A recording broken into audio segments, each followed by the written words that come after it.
जय हिंद बच्चों। जैसा कि फर्स्ट लेक्चर शब्द विचार हम लोग कंप्लीट कर चुके थे और अब आज शुरू करने जा रहे हैं लेक्चर 2 शब्द विचार में। जो जो बच्चों लेक्चर 1 शब्द विचार नहीं देखे हैं, नहीं पढ़े हैं, वो सब बच्चे जाकर देख लेंगे लेक्चर 1। ठीक है, उसमें आधा कंप्लीट कर दिया गया है। ठीक है, और जो जो इस चैनल को सब्सक्राइब नहीं किए हैं प्लीज सब्सक्राइब कर लीजिएगा। ठीक है ना, तो जिसको बच्चे को 90% प्लस मार्क्स लाना है 10th और 12 में, इस चैनल को जरूर सब्सक्राइब कर दे। ठीक है, और सभी बच्चों के पास शेयर कर दीजिएगा। ठीक है, और शब्द विचार में सेशन 2 हम लोग आज कंप्लीट कर देंगे। ठीक है, जो जो बच्चे सेशन 1 नहीं पढ़े हैं वो जाकर पढ़ लेंगे। चलो हम लोग अब स्टार्ट करते हैं। ठीक है, कलम कॉपी रखो बगल में, और जो जो हम पढ़ाएंगे बोर्ड पर वो अपना कॉपी पर रफ करते जाइएगा। ठीक है, चलो हम लोग अब स्टार्ट करते हैं। शब्द विचार।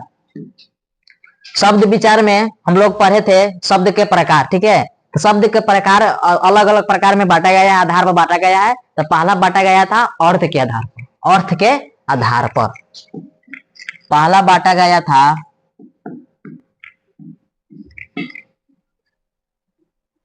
अर्थ के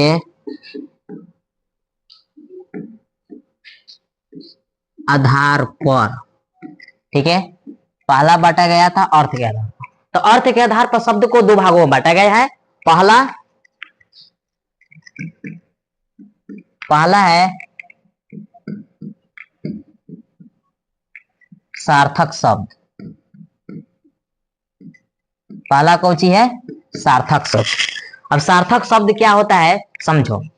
सार्थक शब्द होता है कि जिसका अर्थ लिखने। ठीक है, ऐसा शब्द जिसका अर्थ निकले। ठीक है, तो यहां लिखो सार्थक शब्द क्या है।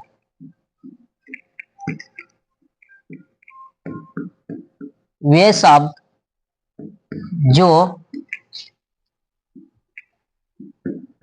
अर्थ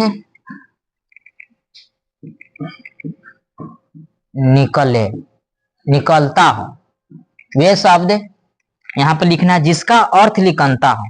ठीक है, वे शब्द जिसका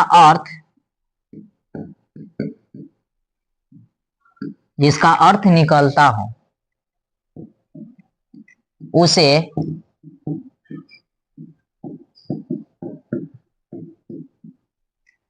सार्थक शब्द कहते हैं। ठीक है, अब जैसे में देख लो, जैसे में क्या होगा, ऐसा शब्द लो जिसका अर्थ निकलता हो। ठीक है, दुनिया में ऐसा बहुत सा शब्द है जिसका अर्थ निकलता है। जैसे लिख लो जल, जल। फिर ले लो कमल, कमल। कमल के बाद ले लो कलम, कलम। कलम के बाद ले लो आदमी। ऐसा बहुत सारा उदाहरण अपने मन से सोचना। ठीक है, आदमी, आदमी के बाद ले लो विषय, विषय इत्यादि कर दो। ठीक है, इत्यादि के मतलब और हो सकता है आगे। ठीक है, सार्थक शब्द हो गया। अब दूसरा था इनमें क्या है, दूसरा था निरर्थक। दूसरा क्या था? निरर्थक शब्द। दूसरा था निरर्थक शब्द। निरर्थक शब्द। अब निरर्थक शब्द क्या होता है? देखो, निरर्थक शब्द में प्रश्न में ही निरर्थक, नि प्लस अर्थ, नि प्लस अर्थ, जिसका अर्थ नहीं होता हो। भारत में ऐसा शब्द है जिसका अर्थ नहीं होता हो, कुछ भी बोलो अर्थहीन हो। जो अर्थहीन होता है ना उसका शब्द नहीं होता है, तो समझना कि कौन शब्द में आ जाएगा? निरर्थक शब्द में आ जाएगा। ठीक है, निरर्थक शब्द में आ जाएगा। निरर्थक शब्द में जैसे लिखो, परिभाषा लिखना है कि वे शब्द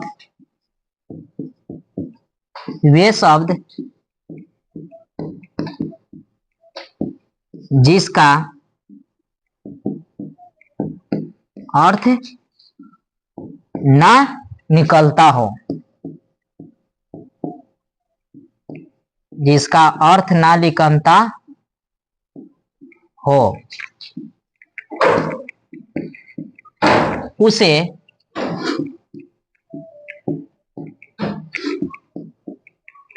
निरर्थक शब्द, उसे निरर्थक शब्द कहते हैं। अब जैसे में सोच लो, अपन मन से सोचो, एक आध गो शब्द सोचो क्या होता है निरर्थक में। बहुत ऐसा शब्द है जिसका निरर्थक अर्धहीन होता है, ठीक है। इसमें और भी लिख सकते हैं या अर्धहीन हो, ठीक है। इसमें और भी लिख सकते हैं या अर्धहीन हो। यहाँ एक और लगा दो, में ना लिखनता हो या अर्थहीन, अर्थहीन हो, ठीक है। अर्थहीन का मतलब जिसका अर्थ ना हो उसे क्या कहेंगे? निरर्थक शब्द कहेंगे, उसे निरर्थक शब्द कहते हैं, ठीक है। वे शब्द जिसका अर्थ ना निकलता हो या अर्धहीन हो, या अर्थहीन हो, उसे क्या कहेंगे? निरर्थक शब्द कहेंगे। अब जैसे में लिख लो, जैसे में अपना देखो कि जिसका अर्थ नहीं होता, जैसे होगा वेना, वेना, बेना का अर्थ होता है, लेना का अर्थ होता है, मगर वेना का अर्थ नहीं होता है। वे बेना नहीं, हाकने होना, वो बेना होता है, ठीक है, जो गर्मी में आप लोग हाकते हो, ठीक है, बेना वो नहीं, वेना होता है। वेना का मतलब क्या होता है पता नहीं चल रहा है कि वेना का मतलब क्या होता है। तो जिसका अर्थ नहीं हो, अर्थहीन हो, आधाहीन हो, जिसका अर्थ नहीं निकल रहा है, वो सब कोची में आ जाएगा? निरर्थक शब्द में आ जाएगा वेना। जैसे उक्का, उक्का बाबू, उक्का, मुक्का, मुक्का जानता है, ठीक है, मुक्का जो हम लोग फैट में लड़ाई झगड़ा करते हैं तो फैटर से मारते हैं मुक्का से ना, वो मुक्का सही है, वो मुक्का का अर्थ लिखन रहा है, लड़ाई झगड़ा में यूज होता है। मेरे को उक्का, उक्का पता चल रहा है? नहीं, उक्का क्या होगा? क्या उक्का का मतलब कोची होता है? कोई अर्थ नहीं पता चल रहा है। अब दूसरा लिख लो, बोमाइल, बोमाइल, देखो बोमाइल, मोबाइल का पता चल रहा है कोची होता है? मोबाइल भले होता है, मोबाइल का अर्थ निकल रहा है, ठीक है, मगर बोमाइल, बोमाइल कुछ होता है पता नहीं चल रहा है। समझ जाओ, जितना भारत में अर्धहीन है, अर्थ शब्द है, उसका अर्थ नहीं निकल रहा है, समझो कोची में आ जाएगा सब? निरर्थक शब्द में आ जाएगा। आंख मूंद के एकदम टिक मारना, जिसका अर्थ ना निकल रहा है ना, उसको आंख टिक एकदम टिक मार के आ जाना है निरर्थक शब्द में, ठीक है। तो इत्यादि अब लिख लो, इत्यादि,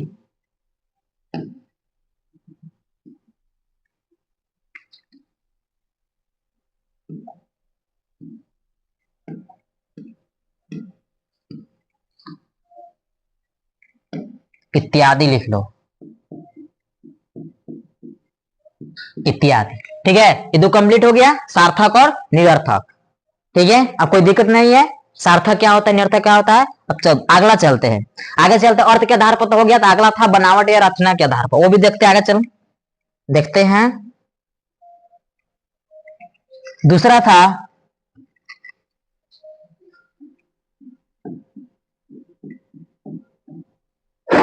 बनावट या रचना के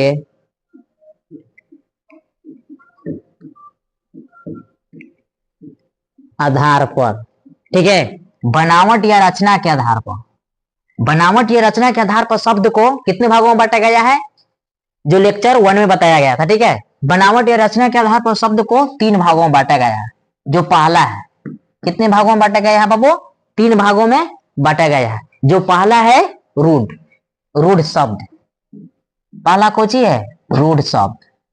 अब ये रूढ़ शब्द क्या होता है इसको जानेंगे ना हो, रूढ़ शब्द क्या होता है इसको हम जानेंगे, इसको जानेंगे तब ना ऑब्जेक्टिव में पूछेगा तो हम लोग बनाएंगे। अब रूढ़ का पता नहीं चल रहा है रूढ़ क्या होता है, तो रूढ़ देखो बाबू क्या होता है, अर्थ होता है इसका, ठीक है, इस शब्द का अर्थ होता है, लेकिन जब इसको अलग अलग तोड़ेंगे ना, जब इस शब्द को अलग अलग करेंगे तो उसका कोई अर्थ ही नहीं निकालेंगे, ठीक है। तो दुनिया में ऐसा शब्द लो जिसका अर्थ होगा, लेकिन जब उसको संधि करेंगे, अलग करेंगे, तो उसका कोई अर्थ ही नहीं निकालेगा, तो सब शब्द कोची में आ जाएगा? रूढ़ शब्द में लीजिएगा।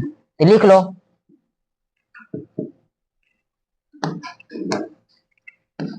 लिखो कि वे शब्द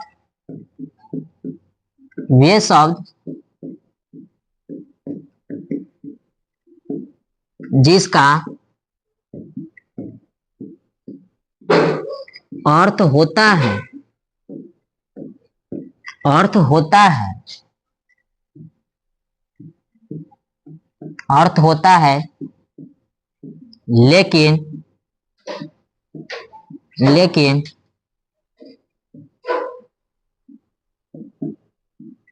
लेकिन टुकड़ा करने पर लेकिन टुकड़ा करने पर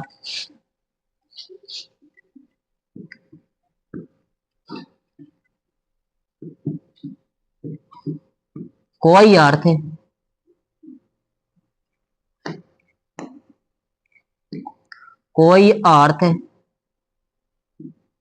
नहीं निकलता हो, उसे क्या कहेंगे? उसे रूढ़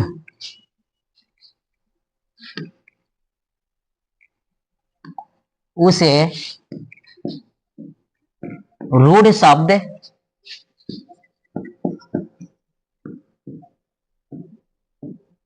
कहते हैं।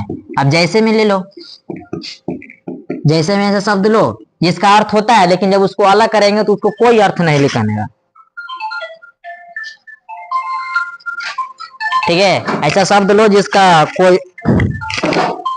अर्थ होता है, लेकिन उसको अलग करेंगे तो टुकड़ा करेंगे तो उसका कोई अर्थ नहीं लिखा रहेगा। जैसे ले लो जल, ठीक है, जल ले लो। और शब्द लो विषय,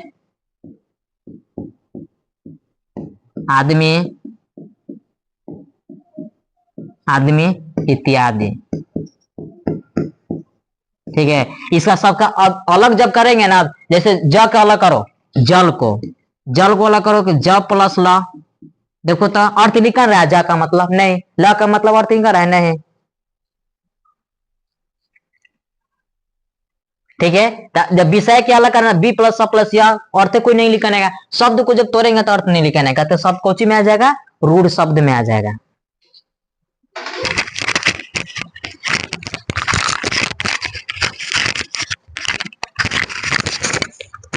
ठीक है, कोची में आ जाएगा बाबू? रूढ़ शब्द में आ जाएगा। अब दूसरा क्या होता है? दूसरा है यौगिक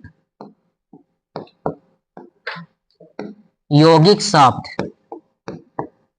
यौगिक शब्द। अब यौगिक शब्द क्या होता है? देखो, यौगिक शब्द क्या होता है? यौगिक शब्द जो होता है वे शब्द जो दो या दो से अधिक सार्थक शब्दों से मिलकर बना होता है। और जब इसको अलग करेंगे, जब इसको तोड़ेंगे, इसका अर्थ बिल्कुल सत्य लिखनेगा। ठीक है, यौगिक शब्द जो होता है, सही है, वैसे शब्द जो दो या दो से अधिक शब्दों से मिलकर, सार्थक शब्दों से मिलकर बना होता है, लेकिन जब उसको अलग अलग करेंगे तो वह अर्थ लिखने का बाबू सत्यम अर्थ लिखने का, तो लिखने का। इसको लिखो,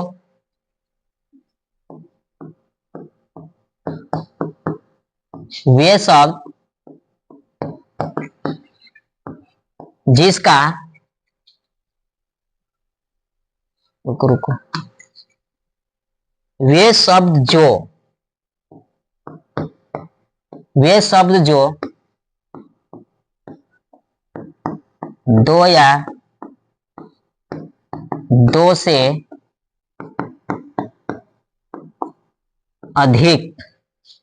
दो या दो से अधिक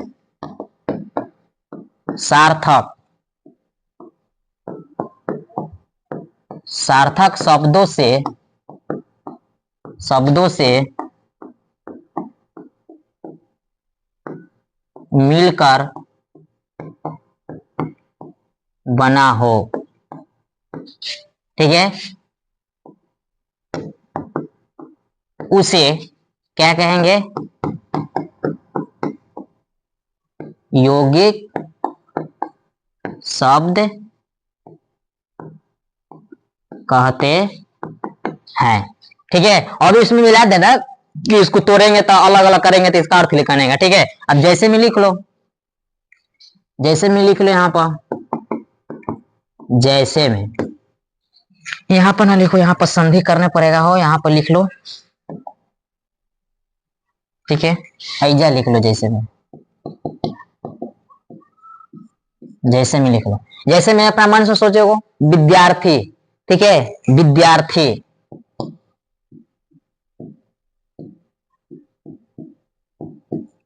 विद्यार्थी, ठीक है। दूसरा देखो पाठशाला, ठीक है। तीसरा देखो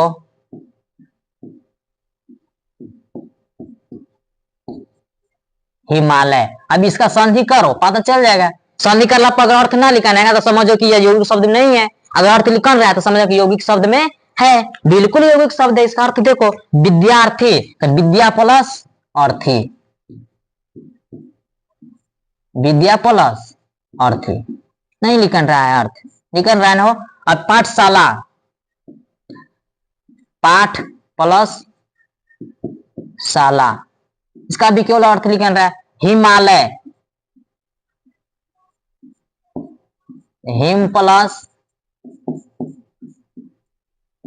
आलय, अर्थ लिखन रहा है ना, अर्थ लिखन रहा है हिम, हिम प्लस आलय इत्यादि लिख लो। और अपन मन से देखना है, ठीक है। बहुत सा ऐसा वर्ड होता है जिसका संधि होता है, वो उसका अर्थ लिखनता हो तो समझ उसके कोची में आ जाएगा, यौगिक शब्द में आ जाएगा।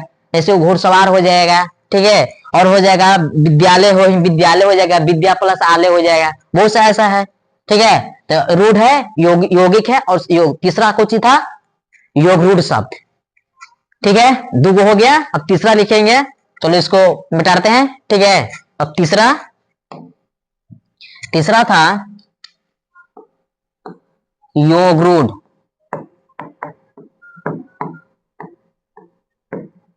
योग रूढ़ शब्द।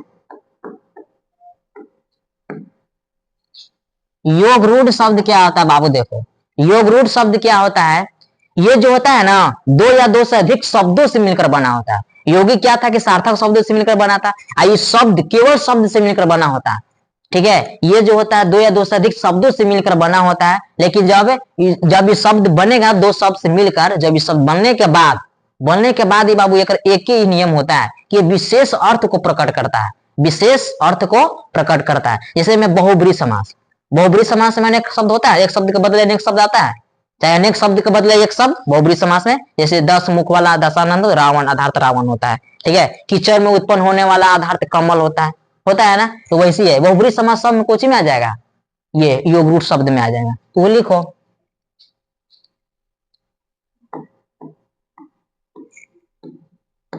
वे शब्द जो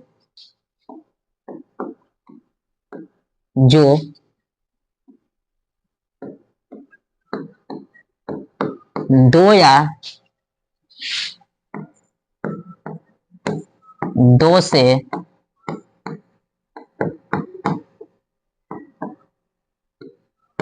या दो से अधिक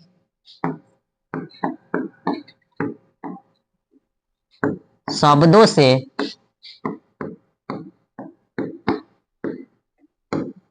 मिलकर बना हो, ठीक है। एवं इसमें एक नियम है, एवं बनने के बाद, एवं बनने के बाद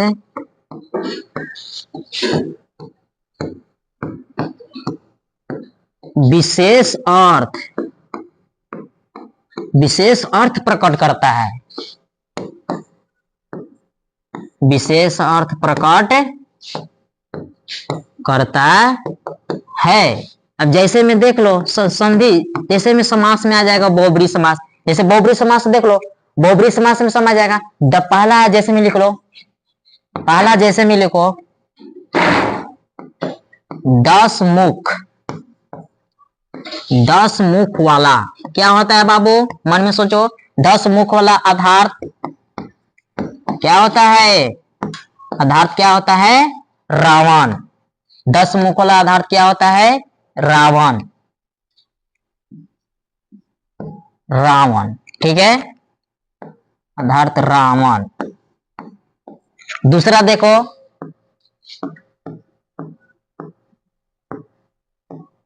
कीचड़ में उत्पन्न होने वाला, कीचड़ में उत्पन्न होने वाला पदार्थ क्या होता है बाबू? मन में सोचो, कीचड़ में उत्पन्न होने वाला पदार्थ क्या होता है? कमल, कमल। ठीक है। और ऐसा एक और सोचो, जिसके सिर पर चंद्रमा हो, चंद्रशेखर, जिसका उदर लंबा हो, जिसका उदर लंबा हो, लंबा हो, पदार्थ क्या हो जाएगा? बताओ, पदार्थ क्या हो जाएगा? लंबोदर, यानी कि कुछ गणेश भगवान। लंबोदर, लंबोदर किसको कहेंगे? गणेश भगवान को। ठीक है, लंबोदर। और अब जो स्टार मान के लिख लेना है, सब कोचिंग में आ जा रहा है। बहुब्रीहि समास में तो स्टार में लिख लेना, बहुब्रीहि समास, बहुब्रीहि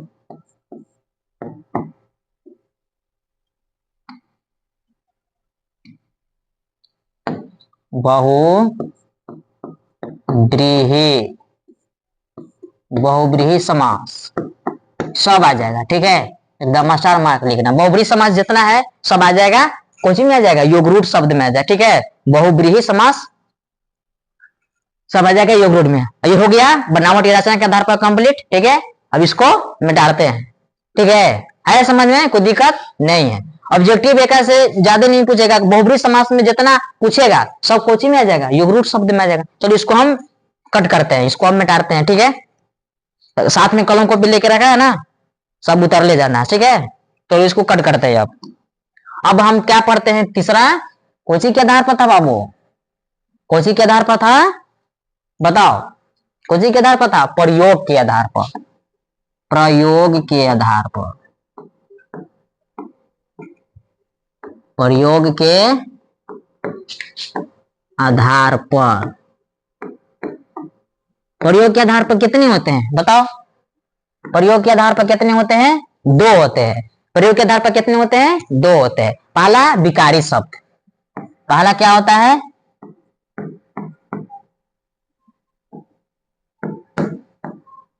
विकारी शब्द। पहला क्या होता है? विकारी शब्द। अब इसको बारे में हम समझेंगे ना कि विकारी शब्द क्या होता है, लिखने समय ना होगा, इसको हम जानेंगे कि विकारी क्या होता है, विकारी शब्द क्या होता है। ठीक है, तो विकारी शब्द वे शब्द होते हैं जो जिसका अर्थ लिखनता, जिसका अर्थ होता है। ठीक है, विकारी शब्द जिसका अर्थ होता है, मतलब जो लिंग, वचन, कारक तीनों के साथ परिवर्तित हो। ठीक है, वैसे शब्द जिसमें लिंग, वचन, कारक तीनों हो। अगर जिसमें लिंग, वचन, कारक तीनों हो तो समझो कौन शब्द में आ जाएगा? विकारी शब्द में आ जाएगा। कौन शब्द में आ जाएगा बाबू? विकारी शब्द में आ जाएगा। ठीक है, कौन शब्द में आ जाएगा? विकारी शब्द में। इसको तो नहीं बढ़िया से कर देते हैं। ठीक है, पता नहीं चल रहा था। विकारी, विकारी शब्द लिखो, वे शब्द जो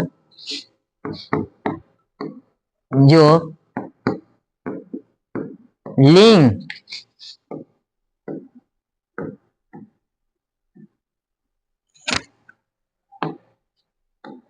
लिंग यहां लिखते हैं, वचन, कारक तीनों के साथ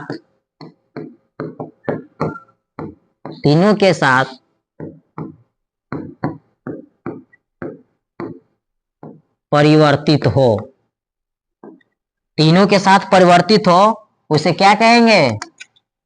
तीनों के साथ परिवर्तित हो उसे विकारी शब्द कहेंगे। ठीक है, जो कारक वचन तीनों के साथ परिवर्तित हो उसे क्या कहेंगे?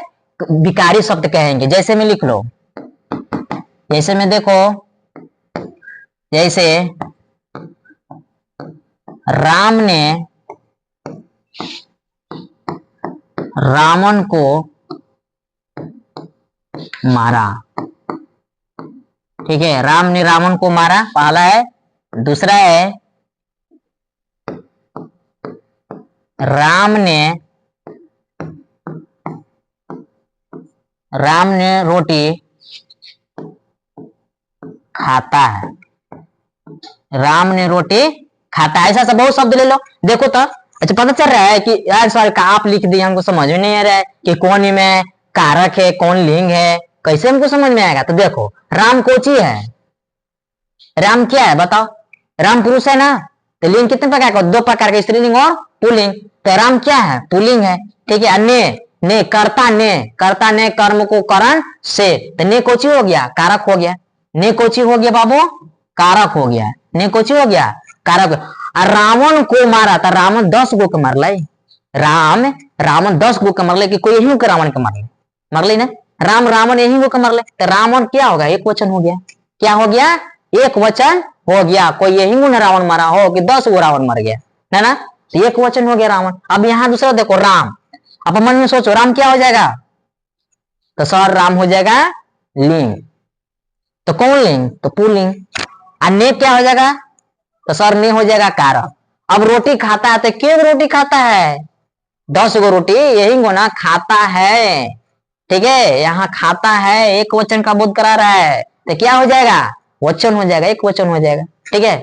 अब समझ में आ गया। अब मन में जैसे उदाहरण तूने और सोचना, ठीक है। चलो ये कंप्लीट हो गया, प्रयोग के आधार पर पहला कंप्लीट विकारी शब्द, और दूसरा क्या है, अविकारी।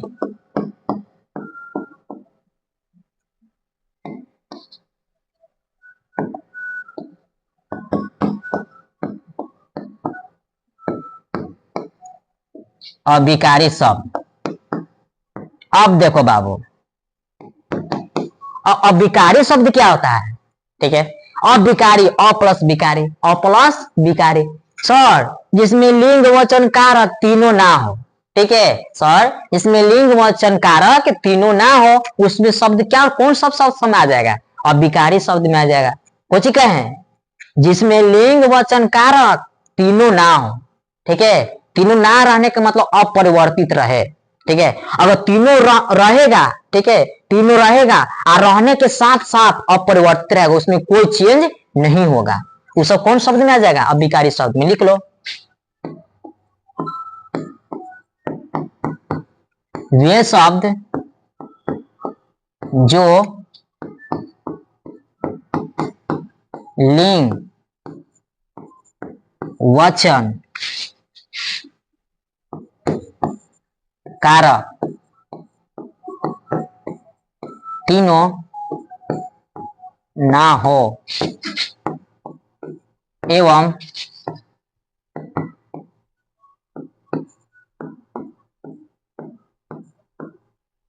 अपरिवर्तित रहे, ठीक है। तो वे शब्द कोची में आ जाएगा, अविकारी शब्द में आ जाएगा। जैसे में लिखो, जैसे में ताथा, ताथा तुमको तो ताथा तो कुछ पता चल रहा है कि कौन, ताथा कोची है, लिंग है, कुछ नहीं, कारक है नहीं, कुछ नहीं, वचन है नहीं, नहीं कुछ नहीं है, ताथा क्या है, कुछ नहीं है। ताथा हो जाएगा, ताथा के बाद हो जाएगा परंतु, परंतु, परंतु के बाद हो जाएगा किंतु। देखो इसे में पता चल रहा है कि कोची है, ताथा परंतु किंतु एवं, एवं। ऐसा कभी भी शब्द तुमको लोके तो आंख मूंद के दम एग्जाम में मार के आना है, दम कोची अविकारी शब्द, कोची कर मार के आना है, टिक दम अविकारी शब्द मार के आना है। और जिसमें कारक हो, वचन हो और कोची लिंग हो, तो दम आंख मूंद के मार के आना है, कोची में विकारी शब्द। हो गया कंप्लीट तीसरा। अब लास्ट कोची है, उत्पत्ति के आधार पर। लास्ट कोची है बाबू, उत्पत्ति के आधार पर। लास्ट कोची है, उत्पत्ति के आधार पर, ठीक है। नाम भी आई, सब भी आई है शब्द विचार में। अगर पूरा का शब्द विचार अगर फर्स्ट लेक्चर और सेकंड लेक्चर अगर देख लिया है, ठीक है, इस यूट्यूब चैनल पर, ठीक है, आपका फैमिली यूट्यूब चैनल, अगर ये सब देख लिया तो समझो ना कि लिंग वो शब्द विचार में कोई भी एग्जाम में पूछेगा, कोई भी एग्जाम में, यहां से पढ़ के जाओ, एकदम आंख मूंद के ऑब्जेक्टिव मार के आओ, ठीक है। कोई दिक्कत ऑब्जेक्टिव में नहीं होगा बाबू, यहाँ मेरा लिखा पढ़ लेगा, ठीक है। कोई ऑब्जेक्टिव में दिक्कत नहीं हो, कोई भी एग्जाम में दम आंख मूंद के मार के, ठीक है। अब इसको खत्म करते हैं, ठीक है। अब लास्ट कुछ है, खत्म करें ना, उतार लिया, ठीक है, इसको हम खत्म करते हैं। अब लास्ट है चौथा। चौथा है उत्पत्ति के आधार पर।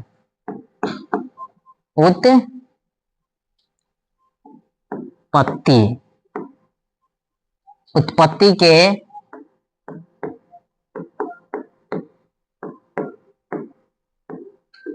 आधार पर। लास्ट कोची है उत्पत्ति के आधार पर। अब उत्पत्ति के आधार पर कितने भागों में बांटा गया है? कितने भागों में? 4 भागों में बांटा गया है। कितने भागों में बाबू? 4 भागों में। तो पहला क्या होता है?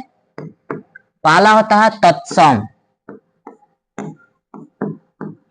पहला होता है तत्सम शब्द। पहला होता है तत्सम शब्द। पहले हम इसको बारे में तब समझेंगे। तत्सम, तत्त मतलब होता है उसके, सम मतलब समान। जो संस्कृत शब्द में बोले जाते हैं, जो संस्कृत शब्द के समान बोले जाते हैं, ठीक है, जो शब्द संस्कृत शब्द के समान बोले जाते हैं, यानी कि भारत में जितना संस्कृत शब्द बोला जाता है वो सब शब्द कोची में आ जाएगा? तत्सम शब्द में आ जाएगा। कौन शब्द में आ जाएगा? तत्सम शब्द में। तो लिखो वे शब्द जो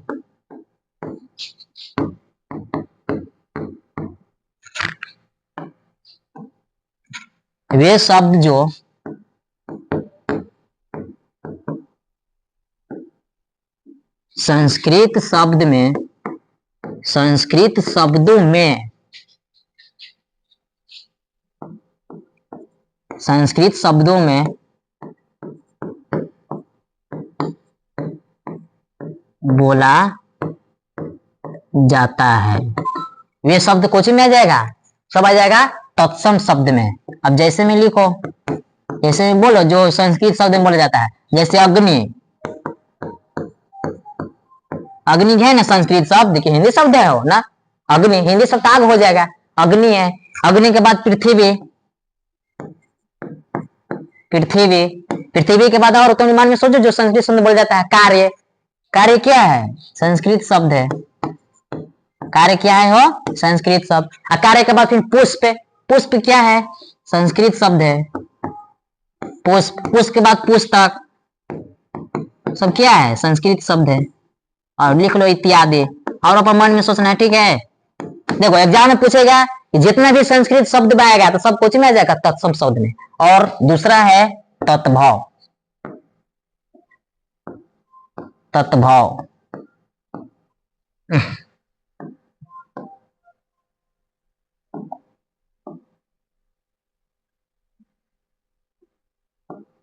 तत्भाव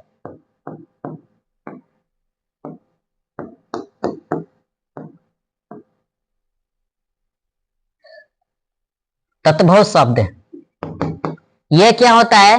तत्भव शब्द क्या होता है ना, ये संस्कृत के बिगड़े रूप होता है, ठीक है। संस्कृत होता है मगर उसको बिगाड़ के बोला जाता है, ठीक है। उसको संस्कृत होता है, संस्कृत शब्द लिखा जाता है मगर उसको बिगाड़ के कोचिंग रूप में बोला जाता है, हिंदी के रूप में बोला जाता है, ठीक है। तत्भव शब्द ये होता है जिसको संस्कृत शब्द में रहता है लेकिन उसको हम बिगाड़ के बोलेंगे कोचिंग में, हिंदी में बोलते हैं, ठीक है। तो उसको बिगाड़ क्या किस में बोलते हैं? हिंदी में बोलते हैं। तो लिखो यहाँ पर तत्भव।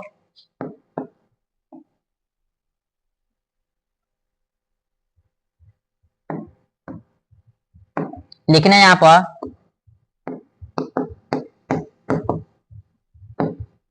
संस्कृत के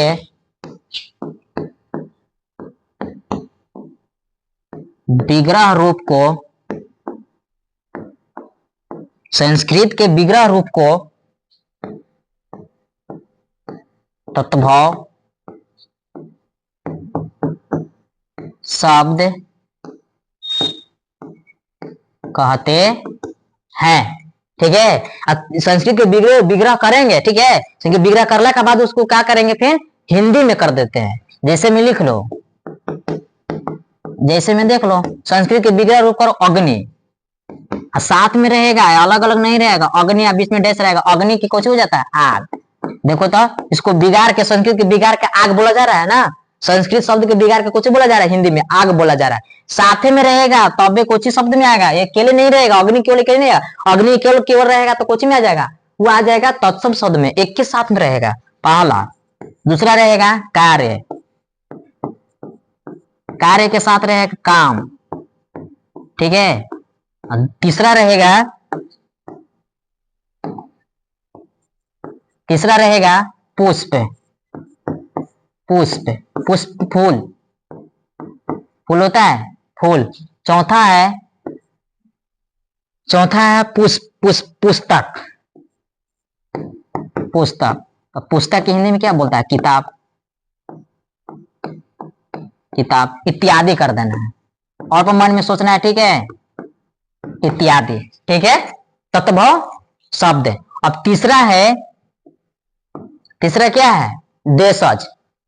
देशज शब्द बहुत हल्का होता है, ठीक है, जो हमारे भारतीय देश में शब्द में बोला जाता है। जो हमारे भारत देश के लोग निवासी रहते हैं ना, वह जितना भाषा बोलते हैं वो सब कौन भाषा होता है? देशज शब्द में होता है, ठीक है। हमारा भारत देश के लोग जितना निवासी रहते हैं वो सब हमारे कौन भाषा में बोलते हैं? देशज शब्द में बोलते हैं, जो हमारे देश में बोला जाता है, ठीक है।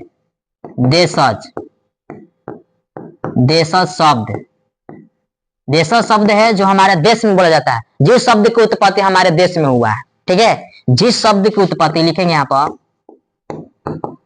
जिस शब्द की उत्पत्ति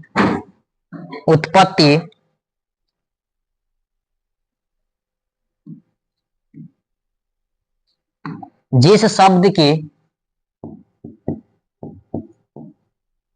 उत्पत्ति हमारे देश में हुआ है, हमारे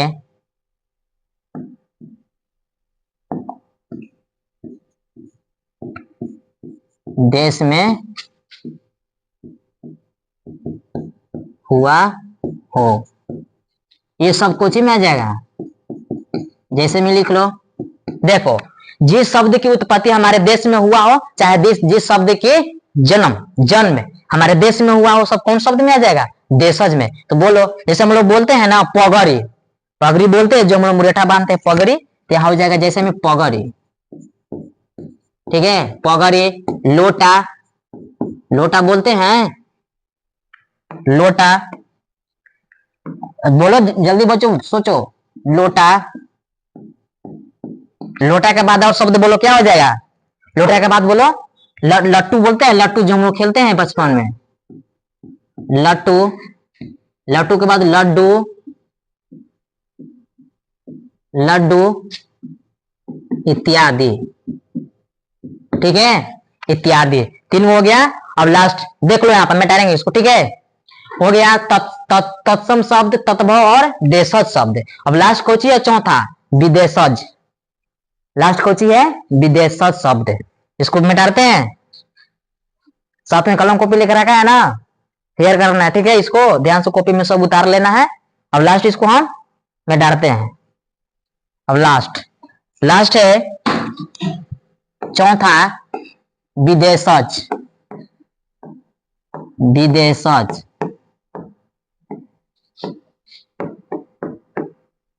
विदेशज शब्द। अभी देखो, विदेशज शब्द कहने के पता चल रहा है कि इसका शब्द का जन्म कोची में हुआ है? विदेश में हुआ है, ठीक है। विदेशज शब्द कहने का पता चल रहा है कि इसका जन्म क्या हुआ है? विदेश में, विदेश में हुआ है, ठीक है। तो लिखो, वे शब्द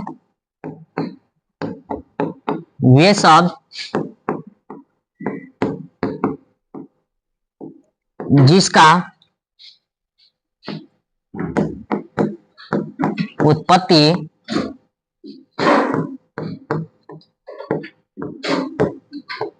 विदेश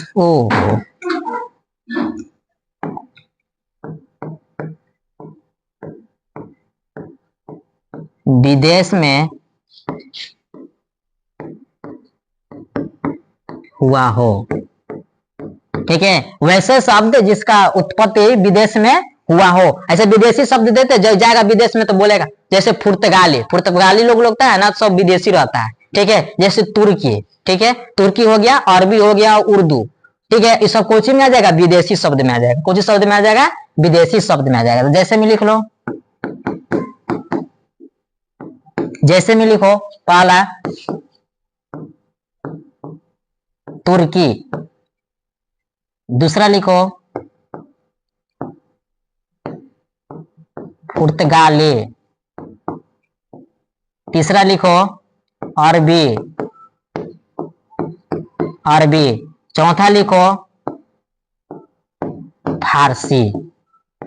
और शब्द याद है जितना है? फारसी, फिर बाद लिखो उर्दू। उर्दू भी क्या आ जाता है? विदेशी शब्द में भी आ जाता है उर्दू।